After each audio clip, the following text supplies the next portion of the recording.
Hello বন্ধুরা, কেমন আছো? আশা করি তোমরা সবাই ভালো আছো। তো দেখো, আজকে আমি মাছের ঝোল রান্না করবো আলু দিয়ে। তো এখানে মাছটা আমি ধুয়ে রাখলাম, আর এখানে পেঁয়াজ গ্রেটেড করে নিচ্ছি, আর আছে কাঁচা লঙ্কা। আমরা একটু কম ঝাল খাই। তো এই যে দেখো, দেখতে থাকো আর রেসিপিটা। দেখো দেখো বন্ধুরা, আমার মাছ ভাজা হয়ে গেল। এই মাছগুলো ভেজে প্লেটে তুলে রেখেছি। তো বন্ধুরা, আমি এখানে সরষের তেলে দিয়ে মাছের যে তেলটা ছিল ওই তেলের মধ্যে আঁচ করে নিয়েছি, আর পেঁয়াজ আর এখানে ভাতে আলু দিয়েছি। তো আলুগুলো আমি এখন মাছে দিয়ে দেবো। এখানে কেটে রাখলাম আলুগুলো।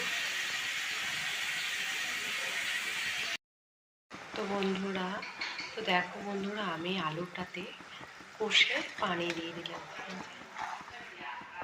একটু ফুটলে তারপরে মাছগুলো দিয়ে দেবো। আমি ধনেপাতা দিয়ে দিলাম মাছটার মধ্যে। মাছটা ফুটে গেছে, আর জিরে গুঁড়ো দিয়েছি। জিরে গুঁড়ো তোমাদের দেখানো হয়নি।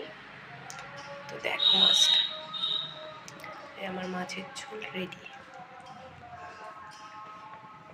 কার কার আলু দিয়ে এরকম মাছের ঝোল পছন্দ, কমেন্টে বলুন।